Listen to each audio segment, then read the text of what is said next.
ಬಾರಿ ಮಾಡಿ ಬಂದಿದ್ದೀರಾ ಸರ್, ಇದ್ರ ಬಗ್ಗೆ ಏನು ಹೇಳ್ತೀರಾ ಸರ್? ಯಾಕೆಂದರೆ ನಾವು ಚುನಾವಣಾ ಸಂದರ್ಭದಲ್ಲಿ ಪ್ರಚಾರಕ್ಕೆ ಬಂದಂಥ ಸಂದರ್ಭದಲ್ಲಿ ನಮ್ಮ ಕಾರ್ಯಕರ್ತರನ್ನು ಬಹಳ ಹತ್ತಿರದಿಂದ ನೋಡಲಿಕ್ಕೆ ಆಗಿರಲಿಲ್ಲ. ಸೊ ಇವಾಗ ನಾವು ಫಲಿತಾಂಶ ಬಂದ ಮೇಲೆ ಕ್ಷೇತ್ರವಾರು, ಯಾಕೆಂದರೆ 8 ವಿಧಾನಸಭಾ ಕ್ಷೇತ್ರ ಬರುತ್ತೆ. ನಿನ್ನೆ ನಾವು ಕನಕಪುರ ವಿಧಾನಸಭಾ ಕ್ಷೇತ್ರಕ್ಕೆ ಕೃತಜ್ಞತಾ ಸಮಾರಂಭ, ಕೃತಜ್ಞತಾ ಭೇಟಿಯನ್ನು ಕೊಟ್ವಿ. ಸೊ ಅದೇ ರೀತಿ ಇವತ್ತು ಮಾಗಡಿಗೂ ಕೂಡ ಜುಲೈ 8ನೇ ತಾರೀಕು ಪಂಚಾಯಿತಿ ವಾರು ಅಥವಾ ಹೋಬಳಿ ವಾರು ಭೇಟಿ ಮಾಡಿ ಎಲ್ಲ ಮತದಾರರಿಗೆ ಮತ್ತು JDS ಮತ್ತು BJP ಕಾರ್ಯಕರ್ತರಿಗೆ ಒಂದು ಧನ್ಯವಾದವನ್ನು ಹೇಳತಕ್ಕಂಥ ಕಾರ್ಯಕ್ರಮವನ್ನು ಇಟ್ಕೊಂಡಿದ್ದೇವೆ. ಇವತ್ತು ಭೇಟಿಯ ಉದ್ದೇಶ ನಮ್ಮ ವಿವಿಧೋದ್ದೇಶ ಪ್ರಾಥಮಿಕ ಕೃಷಿ ಸಹಕಾರ ಈ ಸಂಘದ ಕಟ್ಟಡವನ್ನು ಉದ್ಘಾಟನೆಗೆ ಮಾಡಿರೋದು ಬಹಳ ಸಂತೋಷ. ಯಾಕೆಂದರೆ ಈ ರೀತಿ ಸಹಕಾರ ಸಂಘಗಳು ಹೆಚ್ಚು ಬರಬೇಕು. ಯಾಕೆಂದರೆ ಈಗಾಗಲೇ ನರೇಂದ್ರ ಮೋದಿಯವರು ಅಧಿಕಾರ ವಹಿಸಿಕೊಂಡು 14 ದಿವಸ ಆಯ್ತಾ ಬಂತು. ಈ 14 ದಿವಸದಲ್ಲಿ 2 ರಿಂದ 3 ಒಂದು ಐತಿಹಾಸಿಕ ನಿರ್ಧಾರವನ್ನು ತೆಗೆದುಕೊಂಡಿದ್ದಾರೆ. ಮೊದಲನೇದಾಗಿ ಅವರು 3ನೇ ಬಾರಿಗೆ ಪ್ರಧಾನಮಂತ್ರಿಯಾಗಿ ಅಧಿಕಾರ ವಹಿಸಿಕೊಂಡ ನಂತರ ಅವರ ಮೊದಲ ಕಡತಕ್ಕೆ ಸಹಿ ಹಾಕಿದ್ದು ಯಾವುದಪ್ಪ ಅಂದರೆ ರೈತರಿಗೆ ಕಿಸಾನ್ ಸಮ್ಮಾನ್ ಯೋಜನೆಯಡಿ 20,000 ಕೋಟಿ ಅನುದಾನವನ್ನು ಬಿಡುಗಡೆ ಮಾಡಿದ್ದಾರೆ. ಇದರಿಂದ 9,26 ಲಕ್ಷ ರೈತರಿಗೆ ಸಹಾಯ ಆಗಿದೆ. ಸೊ ಅದೊಂದು ಬಹಳ ಮುಖ್ಯವಾದಂಥ ನಿರ್ಧಾರ. ಎರಡನೇದು 14 ಬೆಳೆಗಳ ಈಗ ಗೊತ್ತಿದೆ ನಮಗೆಲ್ಲ, ರೈತರು ಬೆಳೆಯತಕ್ಕಂಥ ಬೆಳೆಗಳಿಗೆ ಸರಿಯಾದಂಥ ಒಂದು ಸೂಕ್ತವಾದಂಥ ಬೆಲೆ ಸಿಗಲ್ಲ ಎಷ್ಟೋ ಸಂದರ್ಭದಲ್ಲಿ. ಸೊ ಏನೋ ಒಂದು ವರ್ಷದಲ್ಲಿ 2 ತಿಂಗಳು ಸಿಗ್ಬೋದು, ಆಮೇಲೆ ಎಲ್ಲ ಕಡಿಮೆ ಆಗಿಬಿಡುತ್ತೆ. ಅವ್ರಿಗೆ ಇವನ್ ಎಷ್ಟು ಖರ್ಚಾಗಿರುತ್ತೆ ರೈತರಿಗೆ ಅಷ್ಟು ಕೂಡ ಲಾಭ ಅಲ್ಲ. ಅವ್ರು ಎಷ್ಟು ಖರ್ಚು ಮಾಡ್ಕೊಂಡಿರ್ತಾರೆ ಅಷ್ಟು ಖರ್ಚು ಸಿಗೋದಿಲ್ಲ. ಅದರಿಂದ ಕನಿಷ್ಠ ಬೆಂಬಲ ಬೆಲೆಗೆ 14 ಬೆಳೆಗಳಿಗೆ, ಇದರಲ್ಲಿ ಭತ್ತ ಇದೆ, ರಾಗಿ ಇದೆ, ಜೋಳ ಇದೆ, ಎಳ್ಳಿದೆ, ಬೇರೆ ಬೇರೆ ಕಾಳುಗಳಿದ್ದಾವೆ. ಅದಕ್ಕೆ ಹಿಂದೆ ಏನು ಬೆಂಬಲ ಬೆಲೆ ಕೊಡ್ತಾಯಿದ್ರು ಆ ಬೆಂಬಲ ಬೆಲೆಯನ್ನು ಹೆಚ್ಚಿಗೆ ಮಾಡಿ ಒಂದು ಆದೇಶ ಮಾಡಿದ್ದಾರೆ 2 ದಿವಸದಿಂದ. ಸೊ ಹೀಗಾಗಿ ಇದು 2. ನಂತರ ಈಗ ಈ ರೈಲ್ವೆ ಯೋಜನೆ ಇದ್ರ ಬಗ್ಗೆ ಈ ಭಾಗದಲ್ಲಿ ಬರೋದಿಲ್ಲ. ಒಟ್ಟಿನಲ್ಲಿ ನಮ್ಮ ಕನಕಪುರ, ಮಳವಳ್ಳಿ, ಚಾಮರಾಜನಗರ, ಸತ್ಯಮಂಗಲ ರೈಲ್ವೆ ಯೋಜನೆ ಏನಿದೆ, ಇದನ್ನು ಸನ್ಮಾನ್ಯ ಅಂದಿನ ಪ್ರಧಾನಮಂತ್ರಿಗಳಾಗಿದ್ದಂಥ ದೇವೇಗೌಡರು 96ನೇ ಇಸ್ವಿನಲ್ಲಿ 260 ಕಿಲೋಮೀಟ್ರು ಈ ರೈಲ್ವೆ ಯೋಜನೆಯನ್ನು ಆವಾಗ ಮಂಜೂರು ಮಾಡಿದರು. ಬಟ್ ಆದರೆ ಅದು ನೆನೆಗುದಿಗೆ ಬಿದ್ದಿದೆ. ಈವಾಗ ಅದನ್ನು ಕೈಗೆತ್ತಿಕೊಳ್ಬೇಕು ಅಂದ್ಬಿಟ್ಟು ನಮ್ಮ ಉಕ್ಕು ಮತ್ತು ಬೃಹತ್ ಕೈಗಾರಿಕಾ ಸಚಿವರಾದಂಥ ಸನ್ಮಾನ್ಯ HD ಕುಮಾರಸ್ವಾಮಿಯವರು ಈಗ ಅದನ್ನು ರೈಲ್ವೆ ಮಂತ್ರಿಗಳನ್ನ ಭೇಟಿ ಮಾಡಿ ಅದು ಕೈಗೆತ್ಕೋಬೇಕು. ಯಾಕೆಂದರೆ ಅದು 16,000 ಕೋಟಿ ಯೋಜನೆ.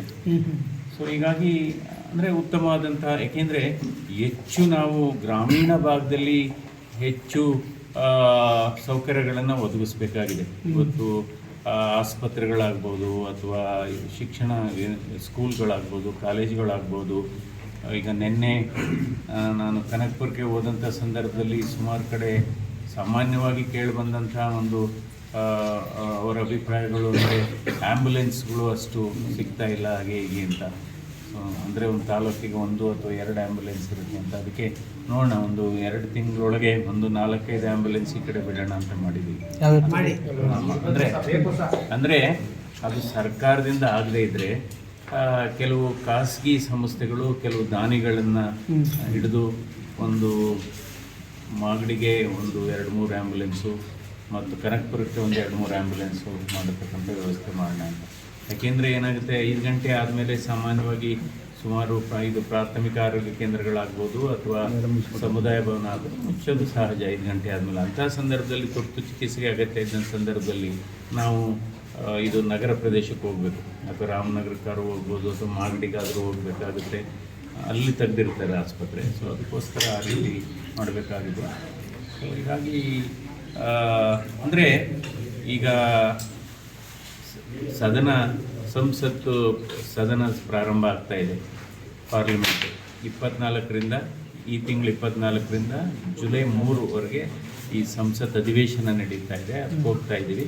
ಸೊ ಅದಾದಮೇಲೆ ನಾವು ಮಾಗಡಿಗೆ ನಾವು ಮತದಾರರಿಗೆ ಭೇಟಿ ಮಾಡಿ ಧನ್ಯವಾದನ ಹೇಳತಕ್ಕಂಥ ಕಾರ್ಯಕ್ರಮ ಇತ್ತು. ಸರ್, ಈಗ ಹೇಮಾವತಿ ಎಕ್ಸ್ಪ್ರೆಸ್ ಕೆನಾಲ್ ವಿಚಾರವಾಗಿ ತುಮಕೂರಿನಲ್ಲಿ ಭಾಳ ಇದು ಏನಾಗುತ್ತೆ ಅಂದರೆ ಇದನ್ನು ಭಾವನಾತ್ಮಕವಾಗಿ ನಾವು ತರಾತುರಿನಲ್ಲಿ ಇದು ನಿರ್ಧಾರ ತೆಗೆದುಕೊಳ್ಳೋಕ್ಕಾಗೋದಿಲ್ಲ.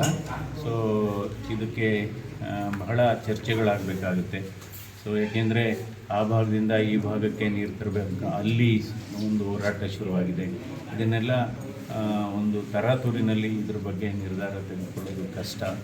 ಸೊ ಎರಡೂ ಭಾಗದ ಮುಖಂಡರುಗಳನ್ನು ಸೇರಿಸಿ ಒಂದು ಸಮನ್ವಯ ಸಮಿತಿ ಮಾಡಿ ಅದರ ಸಾಧಕ ಬಾಧಕಗಳೇನು ಅದನ್ನು ತೀರ್ಮಾನ ಮಾಡಬೇಕಾಗುತ್ತೆ. ಅದು ನಿಮ್ಮ ನಿರ್ಧಾರ ಏನು ಸರ್? ಈ ಭಾಗಕ್ಕೆ ನೀರು ಬರೋದು ವಿಚಾರ ಮಾಗಡಿಗೆ ನೀರು ಬಿಡಲೇಬಾರ್ದು ಅಂತೇಳಿ ಅಲ್ಲ ಅದಕ್ಕೇನೆ ಅದನ್ನು ಇಲ್ಲಿ ಹೇಳಕ್ಕೆ ಬರೋದಿಲ್ಲ. ಅದನ್ನು ಎಲ್ಲ ಮುಖಂಡರುಗಳು, ಎಲ್ಲ ತಜ್ಞರು ಅದ್ರ ಬಗ್ಗೆ ಕೂಲಂಕುಷವಾಗಿ ಚರ್ಚೆ ಮಾಡಬೇಕು. ನಿನ್ನೆ DCM ಅವರು ಒಂದು ಸಭೆ ಮಾಡಿದ್ದಾರೆ ಸರ್. 25ನೇ ತಾರೀಕು ಅವರು ಬಂದ ಕರೆ ಕೊಟ್ಟಿದ್ರು. ನಿನ್ನೆ ಅದಕ್ಕೇನೆ ಈಗ ಏನಾಗುತ್ತೆ, ಈ ಸಂಘರ್ಷಗಳು ಆಗ್ತಾ ಇದೆ. ಈ ಸಂಘರ್ಷ ತಾಲೂಕಿಗೆ ಇವತ್ತು ಸಂಘರ್ಷ ಈಗ ಮೊದಲೇನಾಗಿತ್ತು, ರಾಜ್ಯಕ್ಕೆ ಸಂಘರ್ಷ ಇತ್ತು, ಇವಾಗ ತಾಲೂಕಿಗೆ ಸಂಘರ್ಷ ಇದ್ದಂಥ ಸಂದರ್ಭದಲ್ಲಿ ಇದಕ್ಕೆಲ್ಲ ಬೇರೆ ಅಂದರೆ ಅಲ್ಲಿ ಆ ಭಾಗದ ರೈತರ ಅಭಿಪ್ರಾಯವನ್ನು ತೆಗೆದುಕೋಬೇಕಾಗುತ್ತೆ. ಅದ್ರ ಬಗ್ಗೆ ಈಗಲೇ ಹೇಳೋಕ್ಕಾಗುತ್ತೆ. ಸರ್, ಈಗ ಯೋಜನೆ ಹೊಸ ಯೋಜನೆ ತರೋದಕ್ಕೇನೋ ಇದು ಮಾಡಿದರೆ ಸರ್, ಈ ಭಾಗದಲ್ಲಿ ಕೈಗಾರಿಕೆ ಇರ್ಬೋದು ಅಲ್ಲ ನೋಡೋಣ. ಅದಕ್ಕೆ ಕುಮಾರಸ್ವಾಮಿ ಅವರು ರೂಪುರೇಷೆ ಮಾಡ್ತಿದ್ದಾರೆ, ಅವರು ಭೇಟಿ ಮಾಡ್ತಾರೆ. ಸೊ ಹೌದು, ಕೈಗಾರಿಕೆ ಈ ಪ್ರದೇಶದಲ್ಲಿ ಇದಕ್ಕೆ ಅಂದರೆ ಈಗ ರೇಷ್ಮೆ ಬೆಳೆಗಾರರಿಗೆ ಬಹಳ ನಾವು ಹೆಚ್ಚು ರೇಷ್ಮೆ ಬೆಳೆಗೆ ಹೆಚ್ಚು ಬೆಳೆಗಾರರಿಗೆ ಹೆಚ್ಚು ನಾವು ಸಹಾಯ ಮಾಡುವ ಅವಕಾಶ ಇದೆ ಇವಾಗ.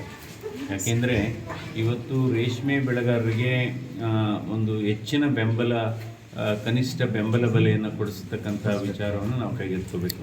ನೂತನವಾಗಿ ಸಂಸದರಾಗಿದ್ದಾರೆ ಸರ್, ಹೇಗೆ ಅನಿಸ್ತಾ ಇದೆ ಸರ್? ಅಲ್ಲ ಈಗ ಏನಾಗಿದೆ, ಗ್ರಾಮೀಣ ಭಾಗದಲ್ಲಿ ಆಗಿಲ್ಲ, ಗ್ರಾಮೀಣ ಭಾಗದಲ್ಲಿ ಬಂದಿದ್ರೆ ಅಲ್ಲ ನಾವು ಈಗ ಗ್ರಾಮೀಣ ಭಾಗದಲ್ಲಿ ನಾನು ಜಯದೇವ ಆಸ್ಪತ್ರೆಯಲ್ಲಿ ನಿರ್ದೇಶಕನಾಗಿ ಕೆಲಸ ಮಾಡುವಾಗಲೂ ಕೂಡ 80% ರೋಗಿಗಳನ್ನ ಗ್ರಾಮೀಣ ಭಾಗದವ್ರನ್ನೇ ನಾವು ನೋಡಿರೋದು.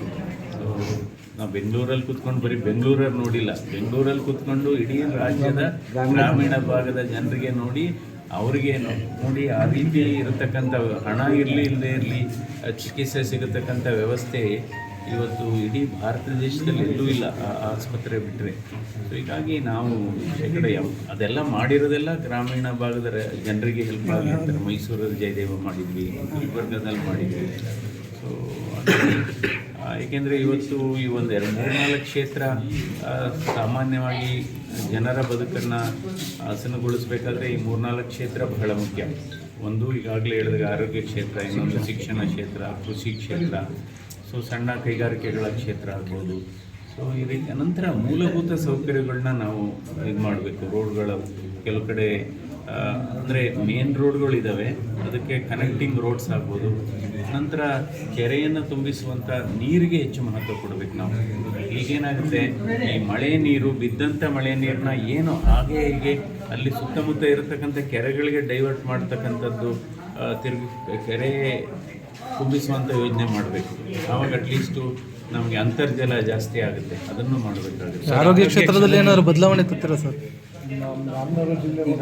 ಈಗ ಆರೋಗ್ಯ ಕ್ಷೇತ್ರದಲ್ಲಿ ಅಂದರೆ ನಮಗೆ ಮುಂದಿನ ದಿನಗಳು ಈಗ ಇವೆಲ್ಲ ಬದಲಾವಣೆ ತರಬೇಕಾದ್ರೆ ಜವಾಬ್ದಾರಿನೂ ಸಿಗಬೇಕು. ಈಗ ಏನಾಗುತ್ತೆ, ಈಗ ಸಂಸದರಾಗಿದ್ದೇವೆ, ಬಟ್ ಅದಕ್ಕೆ ಇನ್ನೂ ಹೆಚ್ಚಿನ ರೀತಿಯ ಒಂದು ಜವಾಬ್ದಾರಿ ಸಿಕ್ಕಿದ್ರೆ ಅದು ಬದಲಾವಣೆ ತರನೇಬೇಕು. ಸರ್, ಈಗ ಮಂಜುನಾಥ್ ಅವರು ಆರೋಗ್ಯ ಸಚಿವರಾಗ್ತಾರೆ ಅಂತ ಒಂದು ನಿರೀಕ್ಷೆ ಇಟ್ಟಿದ್ರು ಸರ್ ಜನರಲ್ಲಿ, ಅದು ಹುಸಿಯಾಗಿ ಇದ್ರ ಬಗ್ಗೆ ಅಲ್ಲ, ಅದೇನಾಗಿದೆ ಈ ಸರಿ BJP ಸ್ವಂತ ಬಲದ ಮೇಲೆ ಸರ್ಕಾರ ಮಾಡಿಲ್ಲ, ಈಗ NDA ಒಕ್ಕೂಟದಿಂದ ಇವತ್ತು ಸರ್ಕಾರ ರಚನೆ ಆಗಿದೆ. ಅದರಿಂದ ಅವರಿಗೆ ಆಂತರಿಕವಾಗಿ ಅಗ್ಗಜಗ್ಗಾಟ ಇರುತ್ತೆ. ಅದರಿಂದ ಆ ದೃಷ್ಟಿನಲ್ಲಿ ಹಾಗಾಗಿದೆ ಅಂತ ನಾನು ಅನ್ಕೊಂಡು. ಮುಂದಿನ ದಿನಗಳಲ್ಲಿ ಸಿಗ್ತದೆ ಅಂತ ಏನಾದರೂ ಭರವಸೆ ಇದೆ? ನೋಡೋಣ, ಇದು ಮುಂದಿನ ದಿನಗಳಲ್ಲಿ 1 ವರ್ಷನೋ 2 ವರ್ಷನೋ ಅಂದರೆ ಒಂದು ಮನಸ್ಸಲ್ಲಿ ಭರವಸೆ ಇಟ್ಕೊಳ್ಳೋಣ. ಭರವಸೆನೇ ಒಂದು ಆತ್ಮವಿಶ್ವಾಸ. ಗೆಲುವಿನ ಅಂತರದ ಬಗ್ಗೆ ಅನಿಸಿಕೆ ಏನು? ನಮಗೆ 2 ರೀತಿ ಗೆಲುವಿನ ಅಂತರದ ಬಗ್ಗೆ ನನಗೆ ಎರಡು ರೀತಿ ಅಸೆಸ್ಮೆಂಟ್ ಇತ್ತು ನಮಗೆ. ಒಂದು 50,000ದಲ್ಲಿ ಗೆಲ್ತೀವಿ, ಅಥವಾ ಈ ಗುಪ್ತಗಾಮಿನಿ ಥರ ಇತ್ತು. ನಾವು ಪ್ರಚಾರಕ್ಕೆ ಹೋದಂಥ ಸಂದರ್ಭದಲ್ಲಿ ಹಲವಾರು ಜನ, ಏಕೆಂದರೆ ನಮ್ಮಲ್ಲಿ ಥರ್ಡ್ ಪಾರ್ಟಿ ಕ್ಯಾಂಪೇನಿಂಗ್ ತುಂಬ ಇತ್ತು. ಒಂದು ಕಾರ್ಯಕರ್ತರು, JDS BJP ಕಾರ್ಯಕರ್ತರು ಅವ್ರು ಕೆಲಸ ಮಾಡ್ತಾಯಿದ್ರು. ಇನ್ನೊಂದು ಮೂರನೇದು ಸ್ವಾಭಾವಿಕವಾಗಿ ಸ್ವಯಂ ಪ್ರೇರಿತರಾಗಿ ಅವರವರೇ ಕ್ಯಾನ್ವಾಸ್ ಮಾಡ್ತಾಯಿದ್ರು. ಎಲ್ಲರೂ ಬೆಂಗಳೂರು ಆಗ್ಬೋದು, ಈ ಗ್ರಾಮೀಣ ಭಾಗ ಆಗ್ಬೋದು. ಸೊ ನಂತರ ಪಕ್ಷಾತೀತವಾಗಿ ಕೆಲವರೆಲ್ಲ ಅವರ ಮುಖಭಾವವನ್ನು ನಾವು ಅಬ್ಸರ್ವ್ ಮಾಡಿದಂಥ ಸಂದರ್ಭದಲ್ಲಿ ಎಲ್ಲ ಒಂದು ಮಂದಹಾಸ ಥರ ಇತ್ತು. ಅಂದರೆ ನಮ್ಮನ್ನು ಬಹಳ ಆತ್ಮೀಯತೆಯಿಂದ, ಕೆಲವರು ಬಹಿರಂಗವಾಗಿ ಬರ್ತಿರ್ಲಿಲ್ಲ, ದೂರದಿಂದನೇ ನಿಂತು ಒಂಥರ ಆಶೀರ್ವಾದ ಮಾಡ್ದಂಗಿತ್ತು. ಅದೇನಾದರೂ ಮತ ಪರಿವರ್ತನೆ ಆದರೆ 1.5 ಲಕ್ಷದಲ್ಲಿ ಗೆಲ್ಬೋದು ಅಂದ್ಕೊಂಡಿದ್ವಿ. ಒಂದು ರೇಂಜು 50,000, ಇನ್ನೊಂದು 1.5 ಲಕ್ಷ. ಅದು ನೋಡಿದರೆ 2.70. ನಂದೇನಾಯಿತು ಇಲ್ಲಿ, ನಾನು ಹೇಳೋದೇ ಆದರೆ ನಾನು ಜನರ ಅಭ್ಯರ್ಥಿ ಆದೆ. ಕೊನೆಗೆ ನಾನು ಜನಸಾಮಾನ್ಯರ ಅಭ್ಯರ್ಥಿ ಆದೆ, ನಾನು ರಾಜ್ಯದ ಅಭ್ಯರ್ಥಿ ಆದೆ.